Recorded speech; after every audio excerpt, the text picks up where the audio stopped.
Well, good evening, everybody. It's very nice to see you all here at the LSE on an evening. I'm Stuart Corbridge. I'm one of the pro-directors at LSE, and it's a great pleasure to be chairing this talk tonight by Henry Young. Now's the time, please, if you wouldn't mind, just to turn off anything irritating like mobile phones.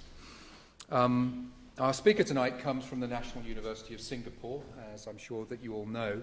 That's one of LSE's 5 global partners. The LSE is twinned, as it were, with Sciences Po in Paris, Columbia University in New York, National University of Singapore, Peking University, and the University of Cape Town.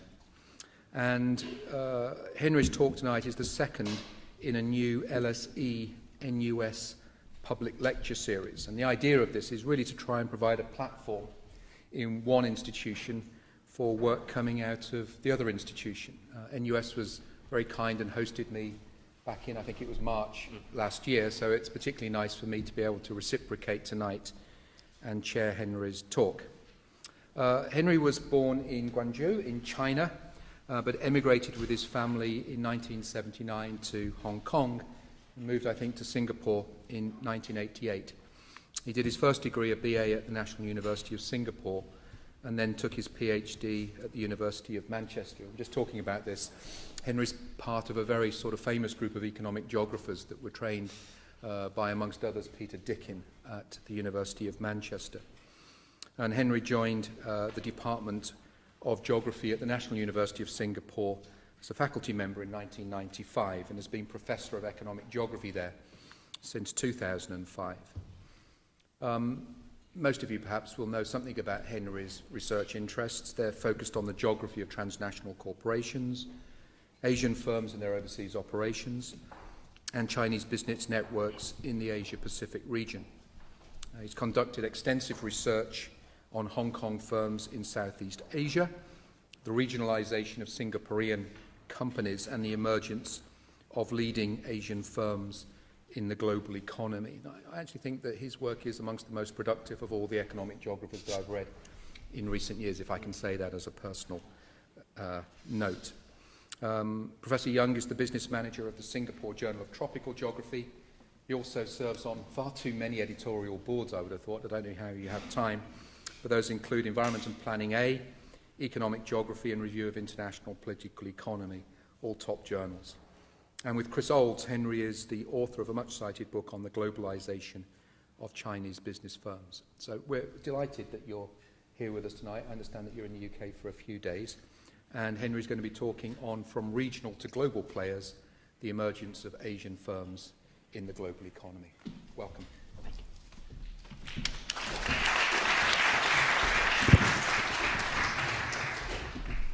Thank you so much, Stuart, for your very generous introduction, and it's very nice to see you again. Last year when Stuart came to Singapore, I was the one chairing and on behalf of my department, so it's really nice to have you here. Again, it's my great honor to be here speaking to you. As you know, I grew up in Hong Kong, and speaking in the Hong Kong theater means something to me. And I remember when I left Hong Kong for my first degree, I dare not apply to the LSE Department of Geography because it was so famous, and I ended up going to Singapore, which is slightly lesser in those days. So again, I feel extremely privileged to be here at the LSE to give this lecture on behalf of my university in that sense. So I would like to thank the LSE for this invitation and my colleagues at the Regional Studies Association for flying me to London. All right, today I shall talk a bit about a kind of topic that I've been spending quite a bit of time in the past 10 years looking into some of the large companies coming from the Asian, newly industrialized economy. So in today's talk, when I refer to Asia or Asian firms, I mean East Asian firms, essentially from the 4 tiger economies of Hong Kong, Singapore, Taiwan, and South Korea. And if you're interested in China's firms, I can talk a bit maybe in the question and answer session. Okay, I will briefly explain to you why these Asian firms kind of matter, and then say something about their investment behavior pattern, as well as the emergence as transnational corporations, TNCs in short. I will try to explain how they have come to where they are through a particular analytical framework that talks about the integration between global opportunities and corporate strategies, and to a certain extent, towards the end, home-based advantages. As a geographer, we are interested in how specific regions, territorial states, and institutional setups matter in the development of particular corporate behavior and significance. Okay, let me move briefly to talk a bit about the significance of some of these Asian firms. I won't bore you with lots of data. I know this is the late time of the day, and I just flew in this morning, so I'm a bit in a drowsy situation. I will try. All right, I think it's quite important to know that actually 2 Hong Kong firms account for half of the world's fabric production. 4 to 5 Taiwanese firms are making most of the notebooks that we ever use. 2 Singapore firms are making $15 to $20 billion worth of offshore oil rigs per year, and so on and so forth. And global brands, I think many of you use Samsung, LG, and many other brands. So in that sense, I think we are talking about a group of companies which are not too entirely insignificant, to a certain extent not too unknown in today's global context. Of course, we know the IBMs, and I was told that Bill Gates was just here, so Microsoft everybody knows. But equally important, I think these are the kind of the lesser, perhaps lesser known, but fairly significant companies in the respective sectors and industries. And that's the point I want to make today.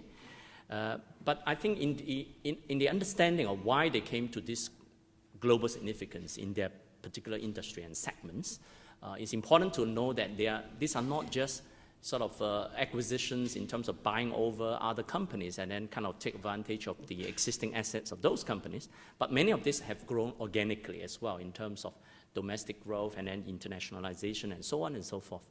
So I think what is important is to ask, from where, I mean, does country of origin matter, right? You know, where firms come from, coming from very different business systems. For example, we know Taiwan, Hong Kong, Singapore, and South Korea, although they were all called tiger economies, they obviously were tigers with very different stripes and colors. So I think in that sense, again, we are talking about very different home-based, significant system differences, and we need to talk about some of those differences when it comes to understanding how these firms internationalize and become significant players in the global economy. So again, another way to present some of these Asian firms and the significance is to look at some of the sectors in which they come to prominence. In the information communication technologies, ICT industry, I think Taiwan and South Korea, and to a certain extent Singapore, have become very, very significant players in the global economy today. Taiwan, some of you, if you're from Taiwan, you obviously know of companies like Hong Hai, Guangda, TSMC, Taiwan Semiconductor Manufacturing Corporation, UMC, and Acer, the computer brand some of you know of. South Korea, again, Samsung and LG I mentioned. This is in the ICT industry. In marine engineering, for example, there are 2 Singapore companies which are very, very significant, Keppel and Sembcorp. Transport, we talk about automobile manufacturers like Hyundai, the Singapore Airlines I flew last night or this morning, and so on and so forth. So I think these are quite big, and these are all multi-billion-dollar companies we are talking about. So the question is, who they are, what they do, and how do they become significant players in today's global economy. Since many of these industries are globally competitive, in other words, they are very significant incumbents in those industries, particularly in this part of the world, and how do then these companies make their way to that crowded situation. I'm a geographer, I got to show you a map to I suppose, self-justify. And if you're geographers here, so I suppose you know the reason I do this. Just to show you, I don't have a pointer, but just to say, okay, this is the pointer. I'm only talking about Taiwan, South Korea. Where's Hong Kong now? Oh God, okay, Guangzhou. Hong Kong is somewhere there. What happened? We didn't put Hong Kong in. This is Hong Kong Theatre, I see the big word there. Singapore, the little red dot is somewhere here. All right, so I'm not talking about China in this talk, and Japan for that matter. Of course, much has been written on the Japanese firms and their significance in the global economy, and I'm not going to go into specifics in this case about some of those. All right, so this is where we are coming from. Now, just give you some sense of the emergence of some of these economies in terms of firms investing abroad. Now, this is a figure coming from the United Nations World Investment Report. If you look at the figure 1980 to 2005, in the year 1980, among the developing countries, Brazil was the largest foreign investors, followed by Taiwan and a variety of other countries. If you see the top 10, Taiwan number 2, Singapore number 10, and there is no South Korea, there is no Hong Kong in that league table. This is 1980, all right? By 2005, if you see Hong Kong is a very big investor. Actually, Hong Kong has been a big investor since the 1990s. Actually, the day I started my PhD for some reason, looking at Hong Kong investment in Southeast Asia. If you look at today, again, Hong Kong, Singapore, Taiwan, South Korea, these are all big investors in the global economy. So again, we are talking about very significant outflows. These are not just recipients of foreign investments from developed countries, but they are also important investors in the global economy. Another ranking given by the UNCTAD of the United Nations Conference on Trade and Development give you a sense of within each of the sectors, the top 20 companies ranked by their revenue. These are 4 relatively small economies. We don't expect them to produce big mining companies like from Australia and so on. But if you look at automotive, you have Hyundai in the top 20. Again, chemical, LG, electronics, you have Samsung, Honghai here. Honghai is the one that makes many of the iPhones that you have. Petrol, not so much. Steel, to a certain extent, you have POSCO from South Korea. Banking, not much. Construction, not much. But again, these are large capital-intensive industries. But if you look at container shipping, there are many big shipping lines coming from the 4 tiger economies. Evergreen from South Korea. APL now is Singapore. Hanjin is from South Korea, I think.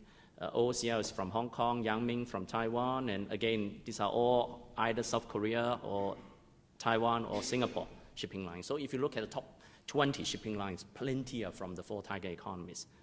Apart from the fact that, of course, there is a lot of production going on, there is a lot of trade going on in many of those places.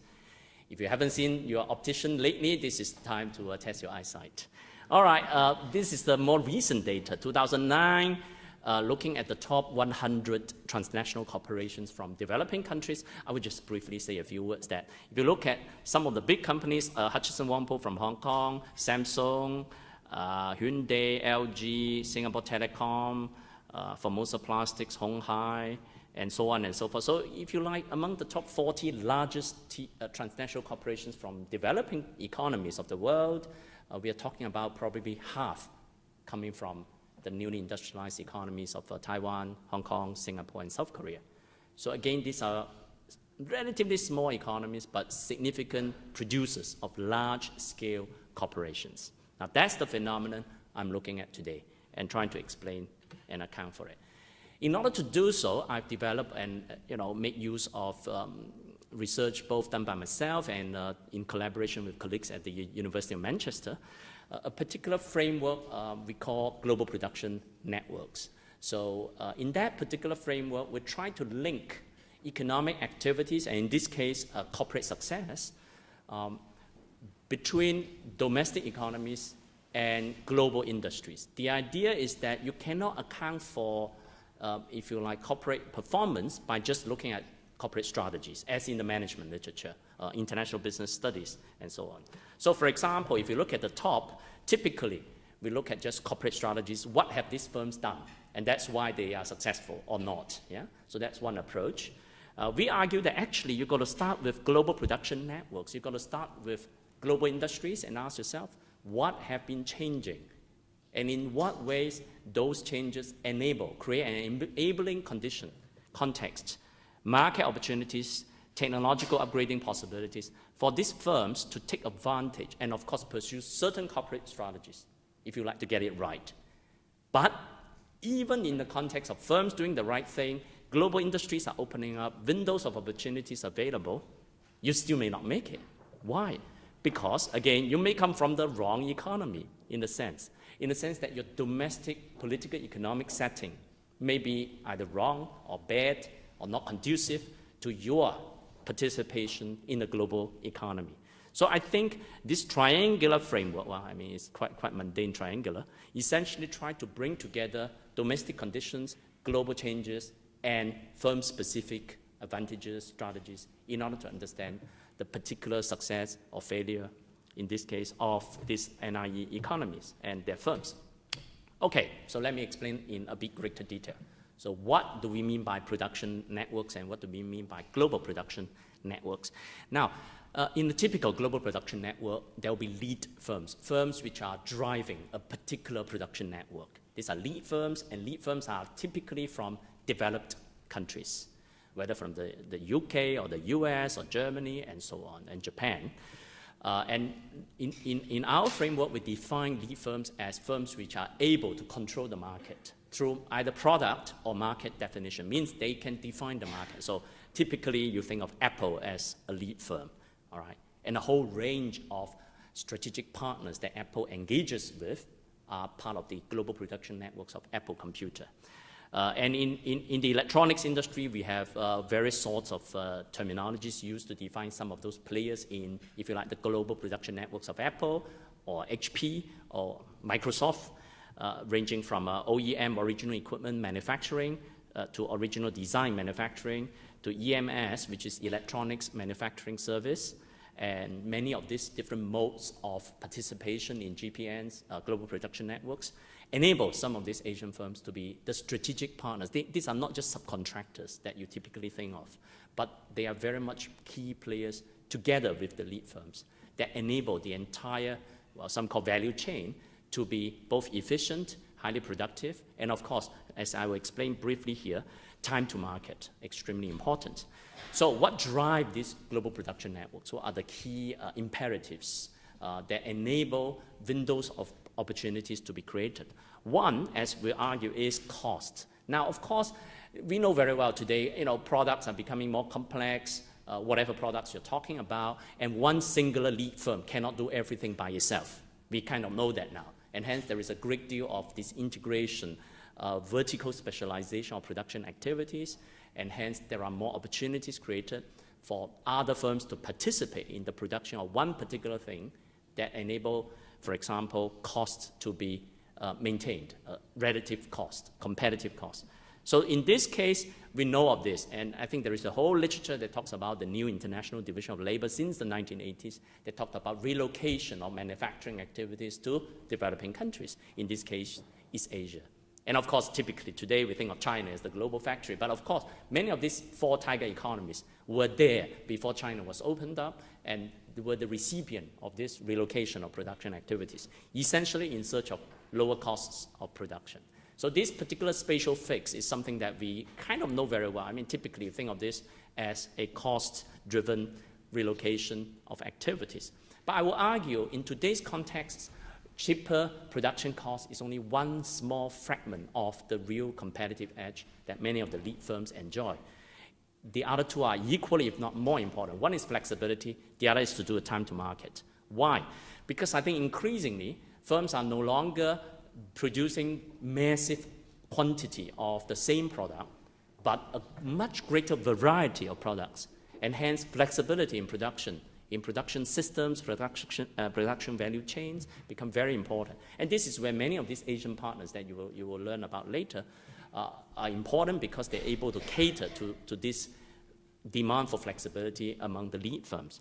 And hence they provide what is called the organizational fix. In other words, it helps lead firms to fix its organizational imperatives that require greater variety of production activities. Speed, I think that's quite fairly expected. Technology changes very fast. Time to market is one of the key competitive advantages today. In other words, if you're slower than, well, if you think of iPad, right? If iPad is launched 6 months later than the very beginning, then Apple may or may not have made it, for example. So I think time to market is extremely important in today's context. Again, you need partners, manufacturing partners, who can provide this kind of time and flexibility to enable you to compete. So this is what a typical global production networks look like, drawing upon the work done by our colleagues at the University of Manchester. There are 4 regions, A, B, C, and D. All right, this is a stylized example, but essentially give you an idea that, again, different regions are interconnected through this kind of invisible production networks that bring firms together. All right. I won't go into details about like labor union and so on, but just give you a sense of how complexity in this kind of production activities is pervasive in today's global economy. In that sense, firms in Asia have a good chance to plug into some of these global production networks. This is what it will actually look like in terms of actual practice. I'm not torn apart my own iPhone 4, so we use a 3G to demonstrate this. If you look at Asian partners in this particular situation, you have Samsung, all right, doing processor and RAM chip. And again, in the case of iPhone 4, it's the same. And the assembler is Honghai, or in China, is called Foxconn, the factory in Shenzhen, and some of you will know of. Again, assembly this. So it's designed in California, bringing together a variety of part player. Infineon was the spin-off of Siemens, Germany. Again, you have Toshiba, and so on and so forth. So in just typical one of these examples, there are plenty other examples we can look at, but you will see a whole variety of firms and players involved in this particular industry. So this is what a GPN typically look like.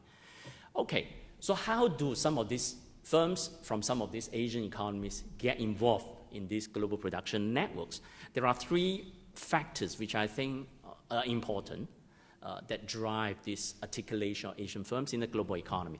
One is to do with the idea of transnational communities. And this is not just migrants who return home, but these are technologists, entrepreneurs, and in fact, some of you, I would imagine, after completing your study, you work in the Cambridge corridor, and you learn some of the latest technologies and participate in some of the most important, significant software developments in that particular industry. And after whatever, 5, 10 years, you come back to Asia, set up your own shop. So you become part of this, what Anne Saxenian call a brain circulation. So brain circulating in the global economy. And in her work, she looked primarily at Silicon Valley and Taiwan Hsinchu Industrial Park. The brain circulating between Silicon Valley and Taiwan, which in turn provide important impetus to the emergence of the ICT industry in Taiwan. Again, we can use the same example to talk about in Singapore case. We have the similar kind of brain circulation going on. Asians who go abroad, study, settle down, work, gain experience, business and technology-wise, return to Asia, and then continue to circulate on a kind of regular basis in the different communities. So this is a very important factor. And I think I really don't have to say more. I think many of you will embrace this. So a second point is that, okay, you have the human resources, right? But as I said earlier, if the global production networks have not been opening up, again, lead firms themselves are taking charge of the entire value chain, then there is no chance, there is no opportunities offered for you, right, or for some of this brain circulating back in Asia to set up shops, put it in simpler way. And this happened primarily in the 1980s onwards, when many of the firms in the electronics industry, in some of the other industries, were beginning to specialize in particular market segments, and normally it's in R&D, design, and to a certain extent post-sales services, and leave the entire chunk of manufacturing activities to some of these Asian partners. So I think that changing form of industrial organization matters significantly by providing a very important window of opportunity for some of these Asian firms. And of course, a final factor is something that not all four share.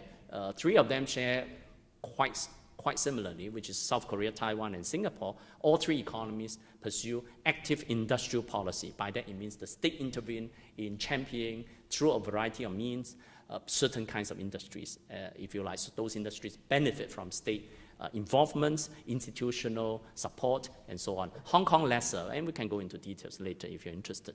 So again, some of these initiatives matter very much in promoting how some of these Asian firms plug into the global economy. Okay, so let me show you with some examples, all right, how some of these Asian firms are able to embed themselves in global production networks. In so doing, create a niche for themselves by specializing in certain parts of the activities. So again, in ICT industry with Taiwan, Singapore, and South Korea, each producing a range of very important companies. In marine and aerospace engineering, Singapore, South Korea, and China are very significant players today. Again, there are some rare cases, but relatively rare, that some of these Asian economies are producing lead firms by themselves. So Samsung, for example, is the lead firm by itself today.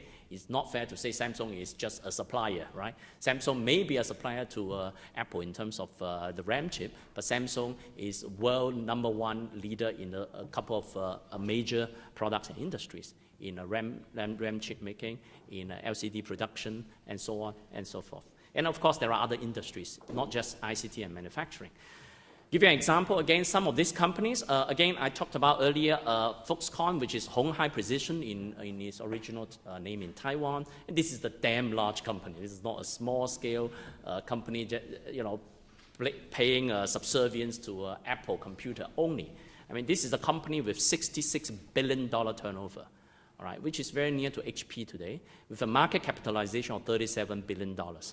It's not 37 million, but 37 billion. So it's a gigantic company, and it's the world's largest electronics manufacturing service provider, EMS. And of course, if you talk about employment, we know it hires few 100,000 people in Shenzhen, and that is gigantic. And in Singapore, we have a little company which is also top 10 in the electronics manufacturing service provider, which plays a significant role with partnership with Hewlett-Packard, because the founder himself used to be the managing director of HP Singapore and Malaysia. And he happens to be also the chairman of my university's board of trustees, means my big boss, yeah? So I know this company quite well because of that. And it makes most of the printers for HP, the printers you use, HP brand, and is essentially made by Venture Corp. And of course, Guangda Computer makes my own Macintosh, and most of the Macintosh notebooks will be made by Guangda. Guangda, they're now in Shanghai and shipped to you directly whenever you buy a notebook online with apple.com. It's a very large company, again, the world's largest notebook manufacturer. Compare, which is a similar competitor, and just a table to give you a sense of, again, 3 or 4 of them dominate, all right, the notebook production. And of course, they serve a variety of clients, as you can tell. All right, not just leading ones, but also they themselves. So Acer, for example, spun off its own manufacturing arm into what's called Vistron, which in turn serves Dell, all right, its competitor, if you like, and Lenovo. So Acer is a very interesting example of, in itself, spinning off its manufacturing. So Acer focuses on brand development. And again, very much the same thing that many of these lead firms are doing. This is just one example, again, electronics. There are many other examples we can go into details, which give you a sense of how some of these Asian firms specialize in manufacturing activities. So like Taiwan Semiconductor Manufacturing Company is the world's largest wafer fabrication, or I should rephrase, independent wafer fabrication company, because the largest is actually Intel, but Intel actually designs and makes the chips, but TSMC doesn't design, it makes the chips for everybody else. Capo is a very large offshore oil rig production, and then you have other specialized service providers, whether in terms of testing in the electronics industry or Singapore engineering, technology engineering that does aerospace. You have trading companies like Olam and Hong Kong's Li & Fung, Olam from Singapore, Hong Kong's Li & Fung. These are, again, very, very large, dominating, again, respective industries, respective categories. I know Olam in Singapore, for example, cashew nuts. If you eat cashew nuts, you're bound to have been, the nuts will be bound to have gone through the hands of Olam, all right, whether it's in your Cadbury chocolate or whatsoever, all right. They basically dominate the trade. Same goes to some of the shipping line, and there are many others. I can go into details. Just want to give you a sense of, again, the relative significance of some of these companies. These are 3 Singapore companies. 2 are in the offshore oil rig business, plus other things, but they are the world's largest offshore oil rig production companies, and they partner with major oil companies and offshore exploration firms as well, and so on. This will be the kind of offshore oil rigs we are talking about, each one costing about $500 million. So the expertise of these 2 companies was recognized, if you remember, the BP oil spill in the Gulf of Mexico, because as you remember, one of the rig exploded. It wasn't made by one of them, thank God. So made by somebody else I shall not name, but as far as I know, Sembcorp was asked to help to salvage the situation. So Sembcorp was the one that went in to drill further in order to stop the spill of underground oil. So again, these are very interesting examples of showing you, again, unknown, not so well-known brands, but again, firms that people in the industry will be familiar with. And there are, of course, other brand names, and these are ones that you must have heard of, or else you can't be living in London, yeah? So you have computer companies, you have automobile, you have hotel groups, airlines, even tea companies now.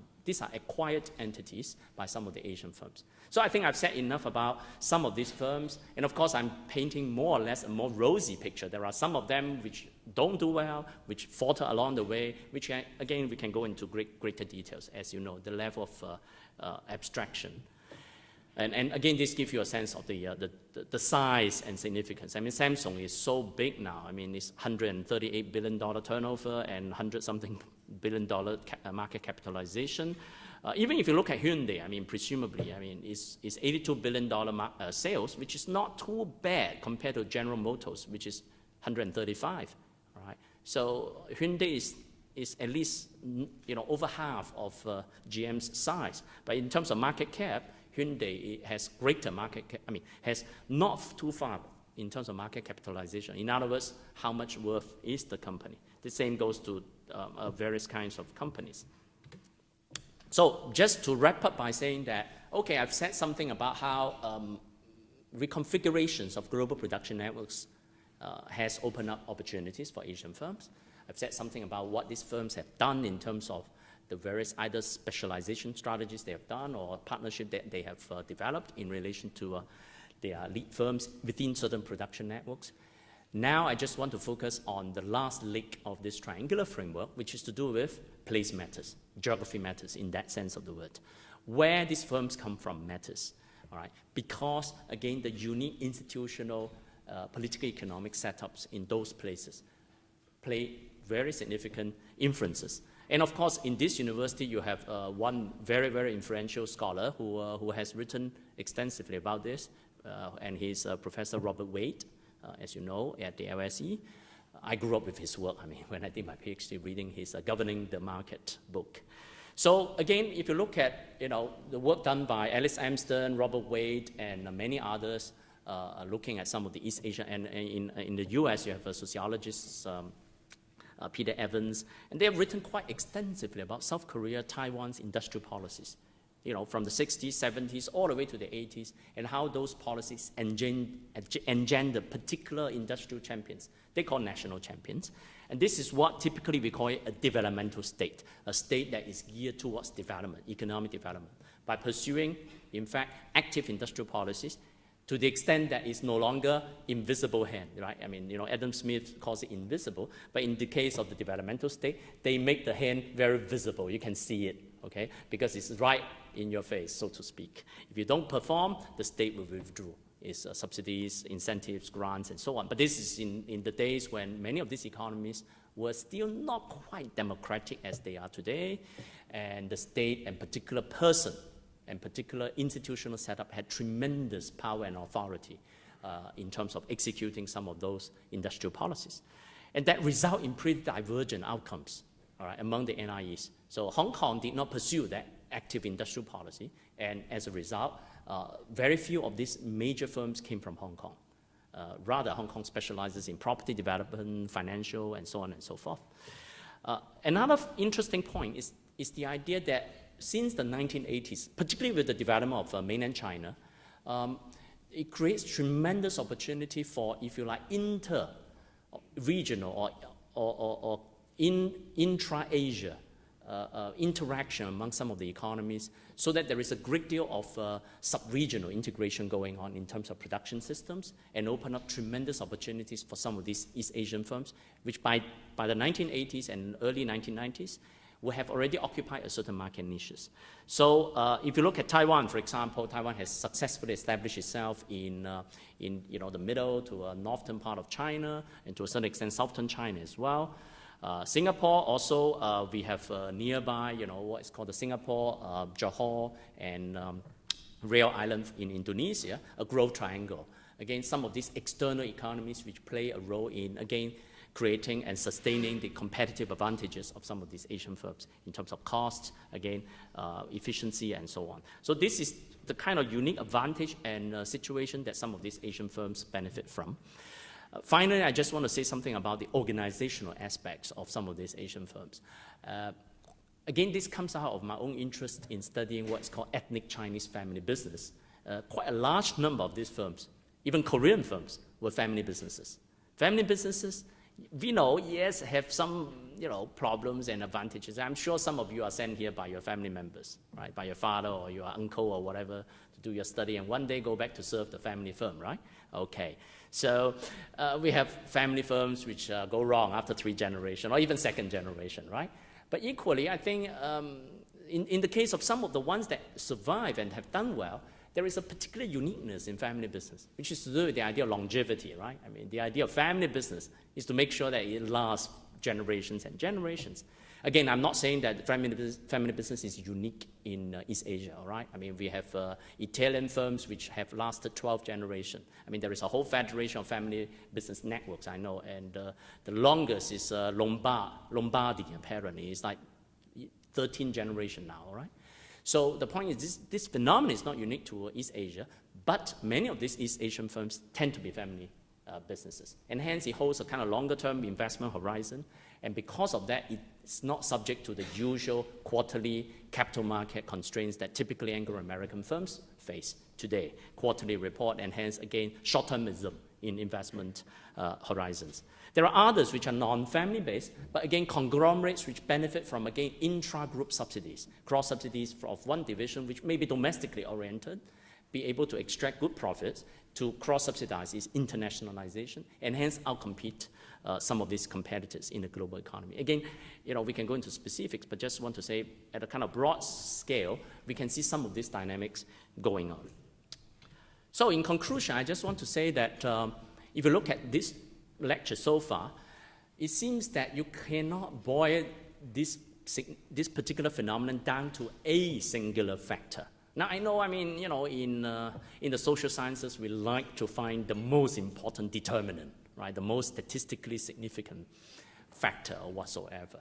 But I think there is a danger in doing so, because while we can create very nice and elegant, if you like, analytical outcome, we lose picture of reality. Realism matters, I think, in this particular context. And in terms of this particular phenomenon I'm looking at, I think the kind of interactive effects of global production networks, corporate strategies, and home-based advantages, all right, these 3 sort of blocks of factors, I think it is much more interesting.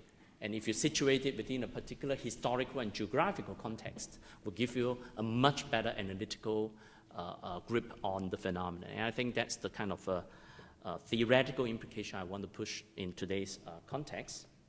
Going back, there are important implications in terms of policy and for business and government institutions. I think one is to do with, it's important for, and as well as for other developing countries, it's important to identify and locate some of these windows of opportunities.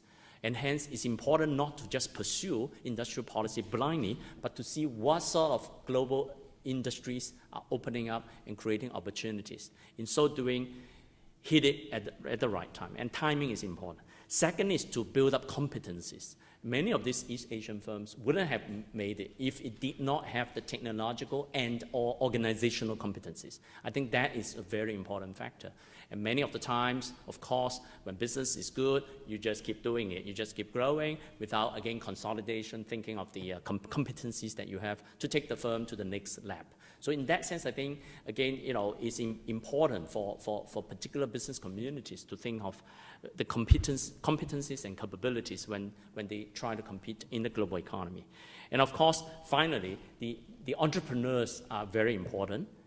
The kind of vision that some of these entrepreneurs have in going beyond their domestic setting, beyond the kind of comfortable, sometimes protected domestic market will be very, very useful for the firm's long-term growth.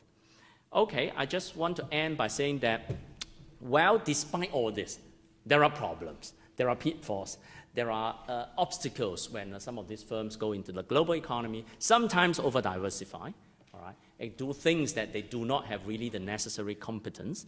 And for example, in unrelated businesses, sometimes there are opportunities that arise because of friends, and some of these firms just go into it and burn their fingers, essentially. So I think the real danger of over-diversification tend to occur to some of the family conglomerates we know of. Second is the idea that some of these firms may not be too familiar and aware of the very market position that they are in. Sometimes they may be locked into particular market trajectory that will be eventually going out of the market. So, and for example, some of these Asian firms may be locked into a particular supply position to, if you like, global value chains, global production networks that they are essentially going downhill, so to speak. And finally, there are significant political risks and national sentiments in certain sectors that make it really difficult for some of these Asian firms. I mean, I know of, for example, in Singapore, we try to acquire banks and some other regulated sectors in our neighboring countries in Southeast Asia face tremendous political obstacles for obvious reasons. Again, the idea of little red dot invading their countries. So I think the problem here is that some of these political risks and national sentiments must be taken into account with regard to the global expansion of some of these Asian firms. So I think if you look at this talk so far, I tried to explain how some of these Asian firms emerge in the global economy by trying to see how they have become strategically coupled into specific global production networks. But I think I want to end the talk by saying that, well, I mean, broadening beyond some of these four economies, again, bearing in mind these are small, relatively small economies. There are new state powers emerging in Asia. This is where China, India, as well as some of the economies in Southeast Asia are emerging. And this is the kind of new challenge to this particular map of Asian firms that we can look at. One is, of course, to do with the massive investments in human capital and R&D in again, the bigger countries, the BRICS and the like.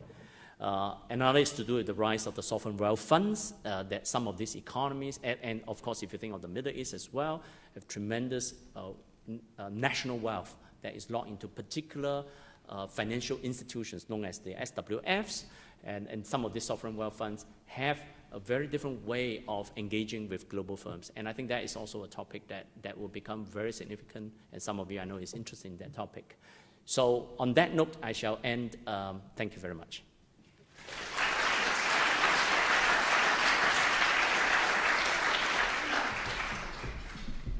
Thank you, Henry. So we're just going to take questions. See how many hands come up, and we'll take them either in ones or in groups. Lady at the back. Have we got microphones? Yeah. So if you could just say who you are and introduce yourself, that would be nice. Hi, thank you so much for your talk. My name is Maria Carvalho, and I'm a PhD student at the Grantham Institute. My question has to do with the innovation capabilities that are being developed in East Asia. And normally in very highly young industries which are innovation intensive, they keep on saying these technological breakthroughs will happen in Western economies. And as you know, with innovation, place does matter as well. But there are, especially I'm looking at the renewable energy industry, and there are certain East Asian firms which are becoming leaders also in the innovation side.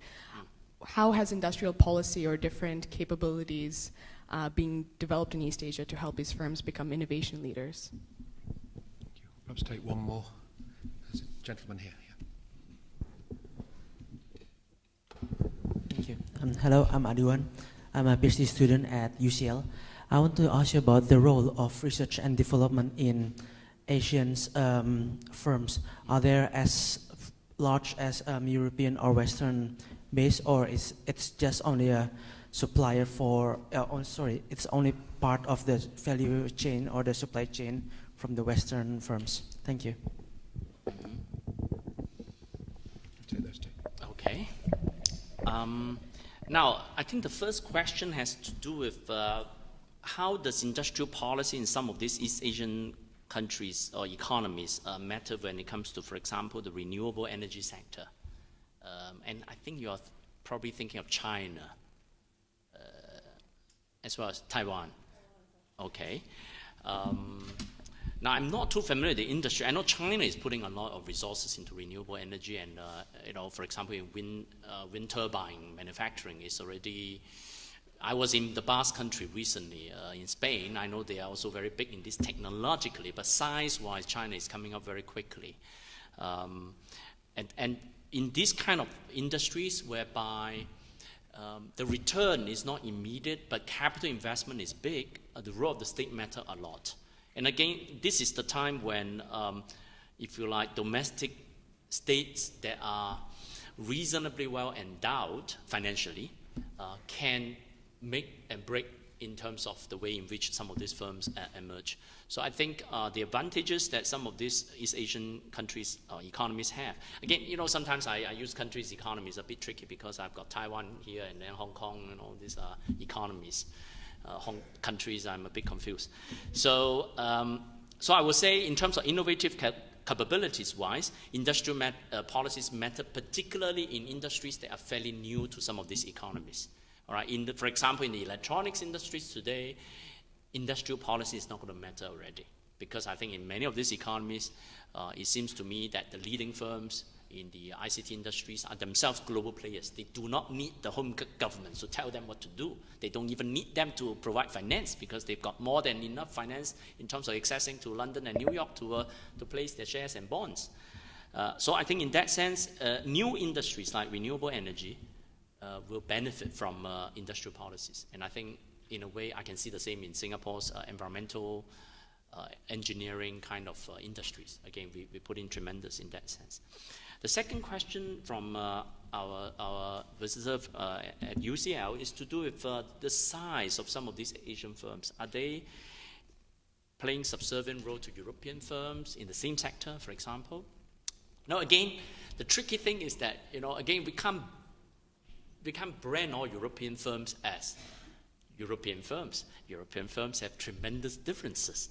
British firms and Swedish firms and German firms operate very differently.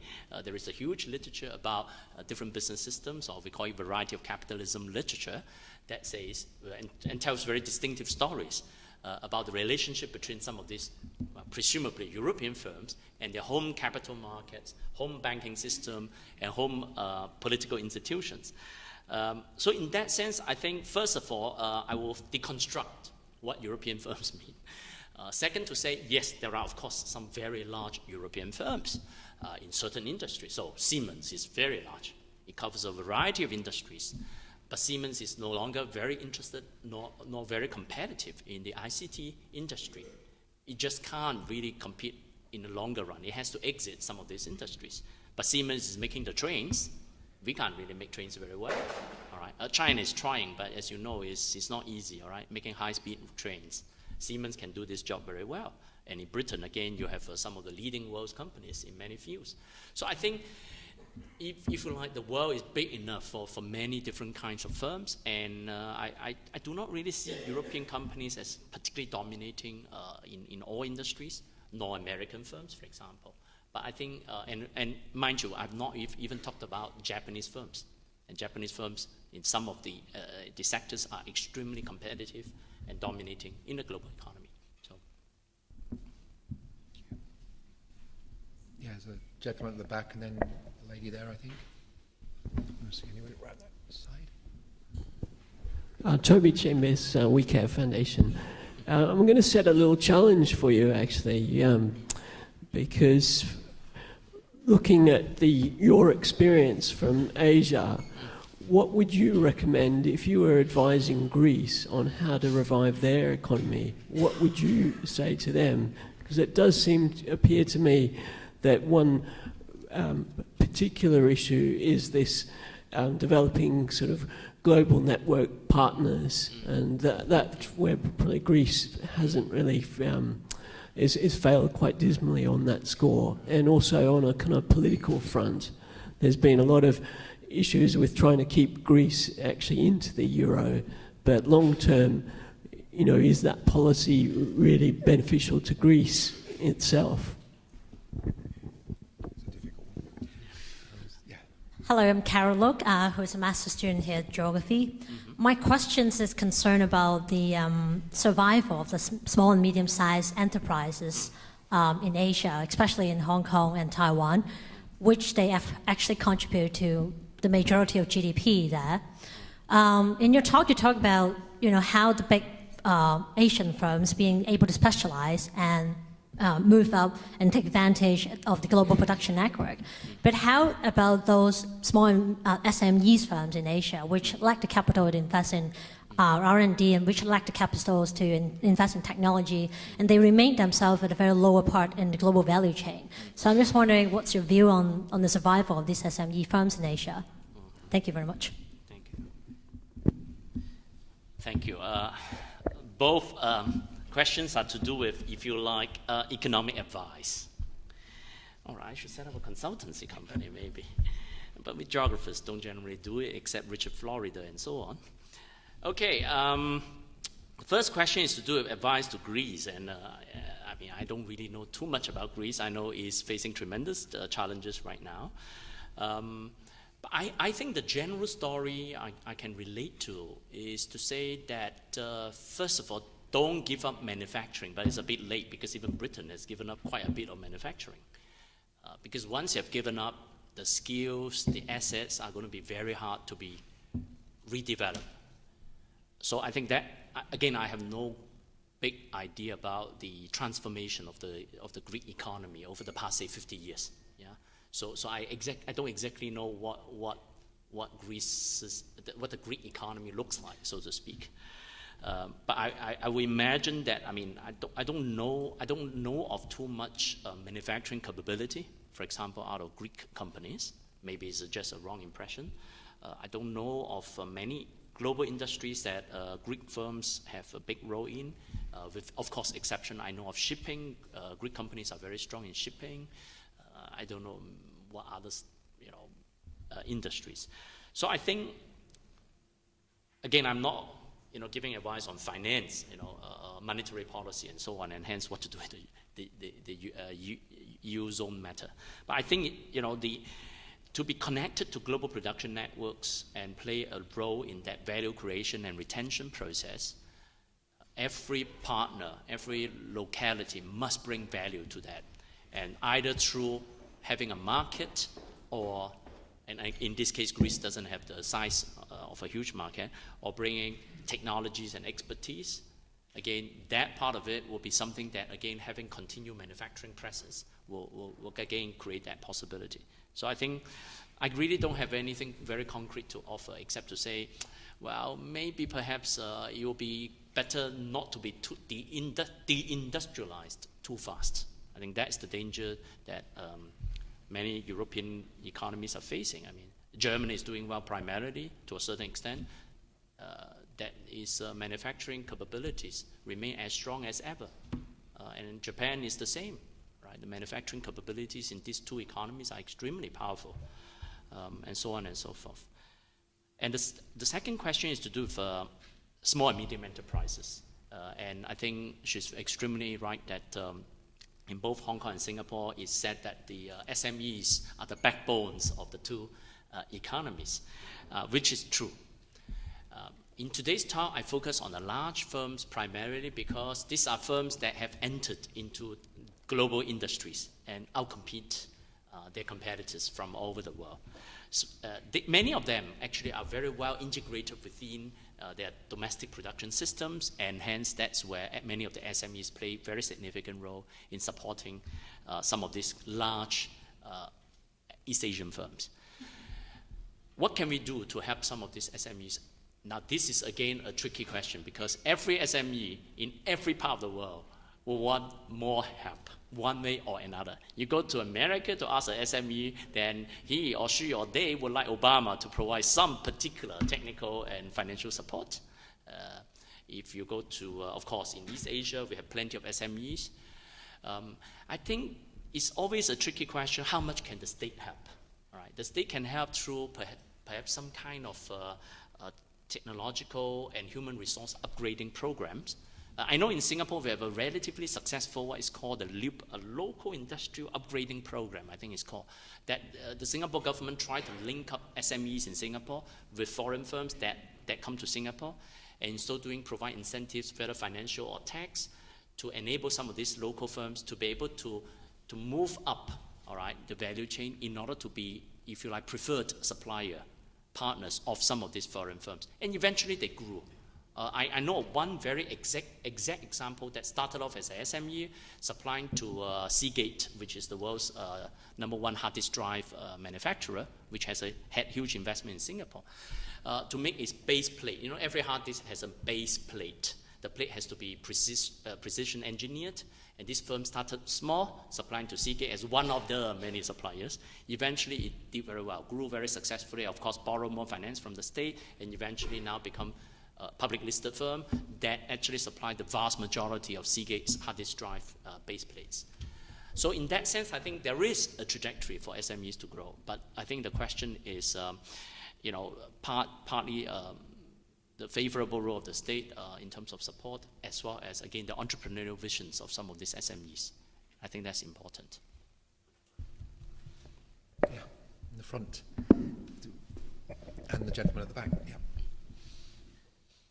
Thanks. I'm also a master's student from the geography department, and my question is, while having the huge dynamic markets and growth opportunity of Asian markets in mind, why is it still attractive for Asian firms to go global and therefore enter in less growing and high competitive markets?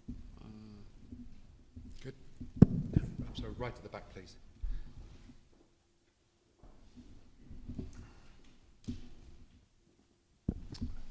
Hello, thank you. I met a school teacher in Nepal recently who posed a question about which path his country should take, that of China with an emphasis on economic development and maybe less on freedoms and democracy, versus that in India with an emphasis there on democracy and freedoms, but maybe a less guided economic plan. Which would you advise for countries such as Nepal and other developing nations at that level? Right. Yeah, interesting. Again, both questions now come back to the more macro issues. Let me start with the first that talks about the presumably large markets in Asia, and hence why do these firms need to plug themselves in the global production networks? I think actually the large markets in Asia, we are really referring to consumer markets. But as we know, many of this need for consumer products will be met by lead firms in global industries. And hence, today, it actually doesn't matter, how do I put it? It doesn't matter where the actual market is, but the competitive position of a particular firm in that particular global industry. So the market can be served by having production within Asia, but it doesn't mean that any of those firms belong to Asian firms or bosses. It could be entirely foreign, for the same argument. And that would be a problem. And the reverse could also be true, right? All consumer needs in America, let's say, fulfilled by a world factory in China. But all those factories are owned by American firms. And that will be equally problematic, right? Because you will ask, why don't they make everything in America since the market is in America? So the point today is that in an era of global production, it really, to me, it doesn't quite matter where the market is. As long as firms have competitive positions, strong competitive positions, they will operate and do well wherever the market is. So even though, presumably, Asian market seems to be bigger now, actually it's mainly because, as you know, the European market, North American markets are saturated. But it doesn't mean it's small, right? I think there is a misnomer in this context that we always think of China, okay, billions of people, everybody buy one, you are done. But then, not everybody will buy one, first of all. Secondly, not everybody can afford to buy one. Whereas in America, you have hundreds of millions, all right, who can buy, and they probably will buy, all right, particularly in the days of easy credits. So the point is, I think the sense of consumers' market size, and here, of course, I'm also talking about, by the way, intermediate product and service providers. So they are not making the final product necessarily. Sometimes they are supplying to something and play a very important role, and that in turn leads to something else.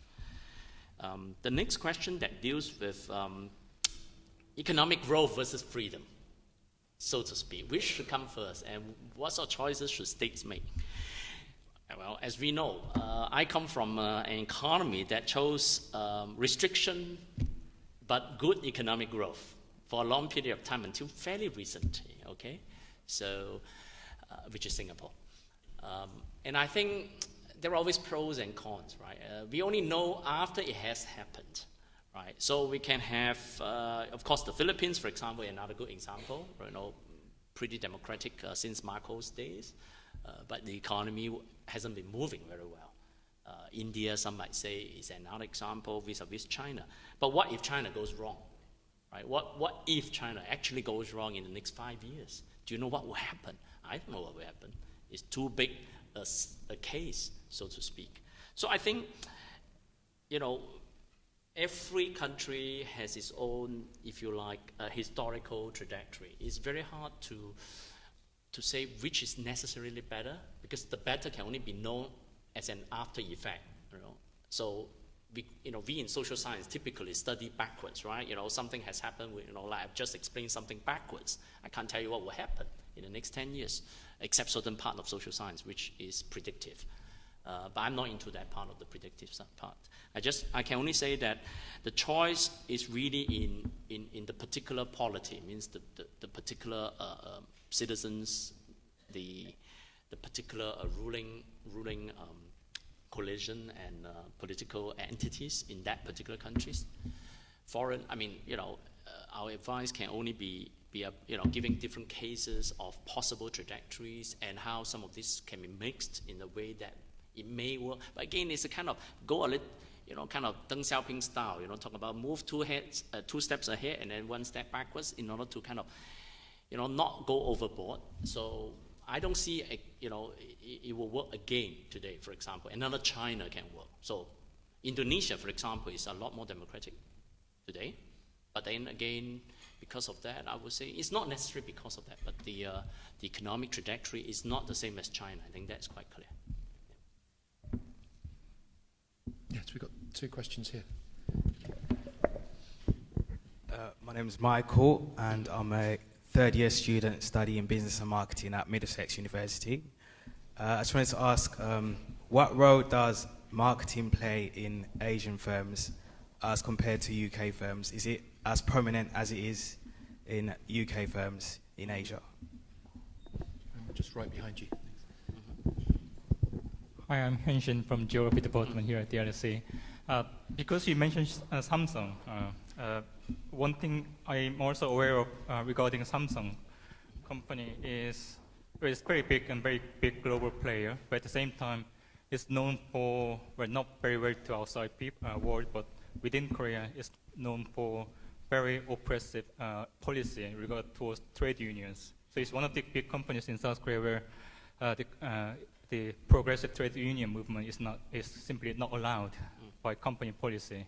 So I wonder whether in your survey of these big companies from East Asia, whether you identify any common, maybe common aspect in terms of the trade union policy or labor policy. Okay. The region. Thank you. Right.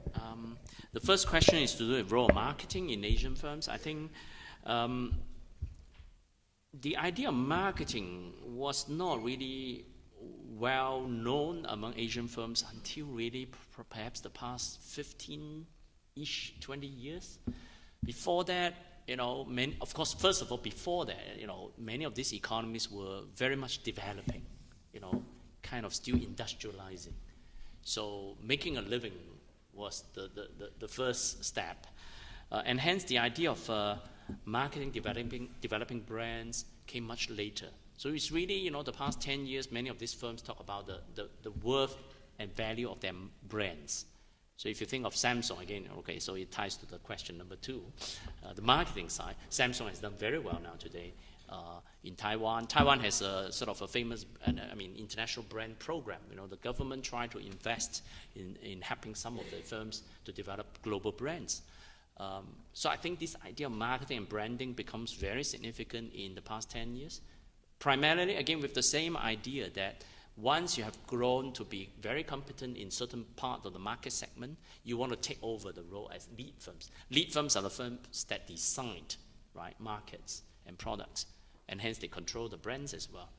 But of course, brands, once developed, will be hard to be forgiven. So everybody knows Coca-Cola today. But Coca-Cola take long time invested tremendously. McDonald's is the same. So you can't have an Asian burger chain that is going to outrun McDonald's in terms of branding. But on the other hand, there could be new possibilities, new industries we're talking about, or acquisition of existing brands. So there are existing brands that have been now acquired by some of the Asian firms. So I think I would say these firms from Asia are playing much greater emphasis on marketing and branding today. And I think that's going to help in terms of their global dominance eventually. The question from Hyun is about Samsung, as well as actually Hyundai and some of the other large Korean, known as Korean chaebols, means conglomerates. Yes, we know that. I don't particularly study labor practices, but I do know that there is a lot of critique. I mean, our friends in South Korea, labor geographers and so on, have made significant critiques about some of the labor practices. But of course, in a way, one might argue the ability to keep a lot of, for example, Samsung still keep quite a lot of production within South Korea. Partly is because it's able to navigate labor costs and labor controllability issue. So if, for a say argument, if we have the entire, say, American labor practice imposed on Samsung in South Korea, then I would imagine Samsung will relocate everything out of South Korea, because you just can't do it. I mean, with the same pension system and so on, it just can't work. Or production. So in that sense, it's a tricky question. It's which should be done first and how is to work out. But I do acknowledge that many of these Asian firms, at least for the initial period, benefit from oppressive, terrible labor practices in the domestic economies. And then, of course, things gradually change over time. And the case of Foxconn in China is a very good example. I mean, over 1 year ago, I mean, somewhat 20 workers committed suicide in the factory, and many of you will have heard of, again, exposing some of these major issues. Yeah, but it takes time to rectify some of this. Yeah. We've got time for another round of questions if there are a couple left. Gentleman there. Maybe one person wants to go last, yeah. Hi, thank you for speech, Professor. My name is Gavin. I'm a master's student here. I have a question about the culture of Asian firms and how the way they do business. Many talk about Asian firms, Asian people. They emphasize a lot on personal relationship or 关系, especially for Chinese firms. So, do you think it carries more benefits or negative effects on the success of Asian firms or Chinese firms especially? Thanks. Right by you, I think. Yeah. Hello, my name is Jürgen. I'm a PhD student here. I wanted to come back to your triangular model, which I found very fascinating. Which of the 3 points or 3 key elements is what I think what somebody else or similar aspect raised? Which of the 3 points you think is the key trigger? Is it like the international global aspect or the domestic market? Since if we look back in the 1970s, the Park government, or it was in the 1980s, against all advice, he introduced shipbuilding or massively in South Korea, which seemed to work well at this point. So yeah, your thoughts about this. Is there anybody else that's burning to ask a question before we? Okay, so we'll take these two, Henry. Okay. Thank you. Let me start with Gavin's question, which again is very pertinent on the role of Guanxi. Someone around there? No. Okay. I can't see that. But. On the role of Guanxi and I think relationship. I mean, I think it's fair to say, first of all, again, I just want to demystify a little bit by saying that the role of personal relationship in business is again not essentially Chinese, not Asian. We have Old Boys Network in this part of the world. In America, in the earlier days. So it seems, and in today's Italy, we still have lots of relationship-based business transactions, let me call it this way. except of course in the Chinese culture there is a term, right, known as guanxi or relationship. Okay, it seems to me this particular mode of social organization or business is more prevalent in an economy where, if you like, property rights and institutional structures are not well defined. So you see, I mean, I tried to, I mean, actually I started off my PhD with very strong cultural belief that, you know, oh, we are Confucian, so yeah, we rely on this and so on. And then, you know, after I wrote my thesis, then I realized it's garbage, so don't read it. Actually, I think we tend to self-culturalize ourselves and think, I'm Chinese, so of course I depend on guanxi. But actually, I think then the more I realize, hey, but when I meet Chinese elsewhere, maybe guanxi doesn't matter as much, right? Why? Because I think as these four economies we are looking at have become very, relatively more mature today, right? Mature economies. Again, China is different. China is still growing, emerging, and so on. But if you look at Taiwan, Hong Kong, Singapore, and South Korea, the systems have been much more developed today in terms of the institutional system. In terms of the economy, again, these four economies are much more developed today. So the reliance on guanxi will be similar to, well, I would imagine if you think of the City of London, the bankers, they know each other too. They also go to the same club, I mean, not all, I mean some of them, and hence they engage in business with each other. The same will happen in Hong Kong, I would imagine. The same will happen in Singapore's financial market. It's nothing unusual. But I think the reliance on guanxi or guanxi-based transactions tend to be higher in the early stage of economic development. And that happens to China today because, again, it's early, institutional structures not well defined, property rights are still not too well defined, and again, politics matter. So once you have all this opaqueness built into a business system, then the it's a question of information asymmetry. So again, you deal with people you know, precisely because the environment is so uncertain and opaque. But once the environment becomes more accessible, clearer, and more established, then the reliance on guanxi and relationship will be lower. Now, that brings to the next question. How would they account for the success or failure of some of these East Asian firms? I would argue that the reliance on guanxi may help some of these East Asian firms in the earlier days, and go back to Jürgen's question, particularly in the days when the Prime Minister and the Presidents were intervening directly. In other words, you know, the firms that were privileged by the big bosses, right, could gain an advantage in access to capital, access to even export licenses, or even license to open shop in particular sectors, all right?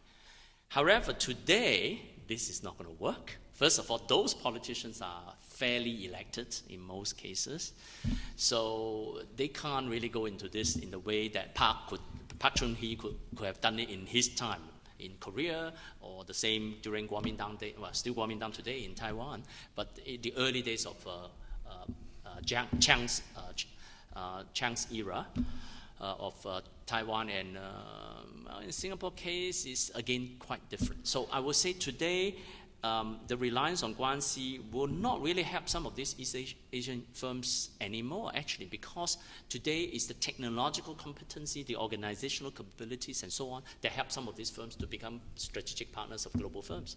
And the less they are guanxi-based, the more likely that they have to compete on the real stuff. And hence, if they could do it, they would do it well. So I think reliance on guanxi can only help you so much. Beyond a certain level, particularly once you go out of your domestic setting. And this is why I will argue that, you know, for example, some of the mainland Chinese firms, we say they're big, they're doing well, but once they go out of China, can they compete? If they are so guanxi-based, once they go out of China, they can't compete because guanxi matters differently. Once you go out of China, a different kind of guanxi is required, if you like.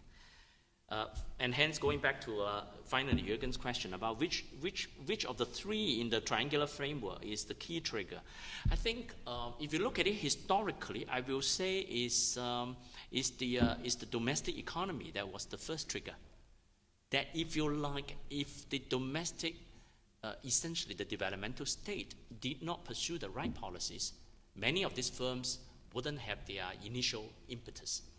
You know, if you like, you didn't have the right parents, put it that way, then you have a problem. You have no chance to come to the LSE, no matter how great the university want to globalize, internationalize, right?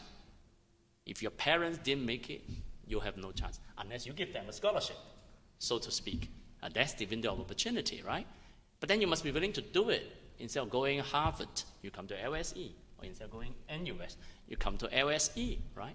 So you got the right home context, you got a scholarship and the acceptance. I didn't get the acceptance. I dare not apply in my time.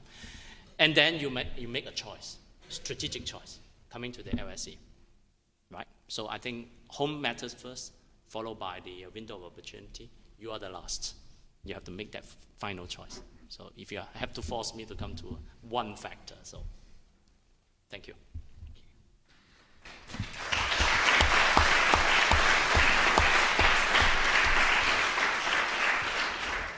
I'm sure you'd have got in if you'd applied. Let me just thank LSE event staff for putting on tonight's event. It's always done so efficiently. Thanks to everybody that's come out tonight, and particularly those of you that asked questions. Thanks institutionally to you, Henry, for linking NUS to us more directly. But particularly, I mean, it's astonishing. I mean, Henry's got off a plane this morning from Singapore. I'm wrecked when I get off a plane from anywhere. And I think you've given a tremendously fluent, articulate and thought-provoking talk that we've all appreciated. So thanks very much. Thank you. It's Singapore Airlines, I suppose. Now we're going to take you to dinner.